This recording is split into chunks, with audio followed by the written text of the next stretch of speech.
আপনারা কি জানেন যে অকাল কুষ্মাণ্ড এর অর্থ কী?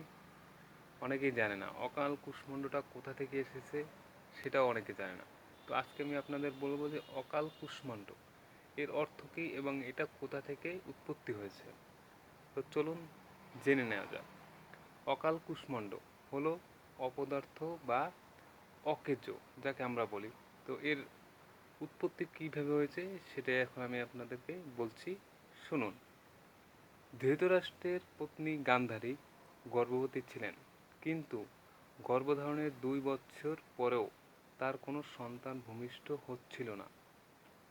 এই অবস্থায় তিনি নিজের গর্ভপাত ঘটান। তার গর্ভ থেকে কুমড়োর আকৃতির একটি মাংসপিণ্ড অকালে নির্গত হয়। লোকমুখে প্রচারিত হয় গান্ধারী অকালে একটি কুষ্মাণ্ড প্রসব করেছে। এই অকাল কুষ্মাণ্ড থেকেই দুর্যোধন, দুঃশাসন প্রমুখ কুলবিনাশী ইক্ষ্বাত পুত্রের জন্ম হয়। অন্যায়, ষড়যন্ত্র, কুরুক্ষেত্রের 18 দিনব্যাপী মহাযুদ্ধ এবং কুরুবংশ ধ্বংসের মূল হোতা হিসেবে গান্ধারীর শতপুত্রকে দায়ী করা হয়। তাদের রাজ্যলোভ, অন্যায় আচার আচরণ, মাত্রাতিরিক্ত বিলাস এবং ভোগ স্পৃহা ভারতযুদ্ধের মতো ভয়াবহ পরিণতি এনেছে বলে অকালজাত কৌরব ভ্রাতাদের অকাল কুষ্মাণ্ড বলা হয়।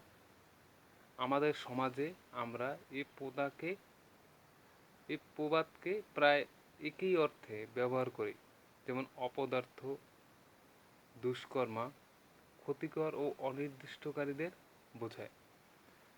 অবশ্যই আপনি এই বাগধারাটি নিজের শেয়ার করে নিজের টাইমলাইনে রেখে দেবেন এবং বিভিন্ন প্রকারে আরও সামনে বাগধারা আসছে, তো সবগুলো আপনার শেয়ার করে টাইমলাইনে রেখে দেবেন। তো এই পর্যন্তই। ভালো থাকবেন, সুস্থ থাকবেন। বাই।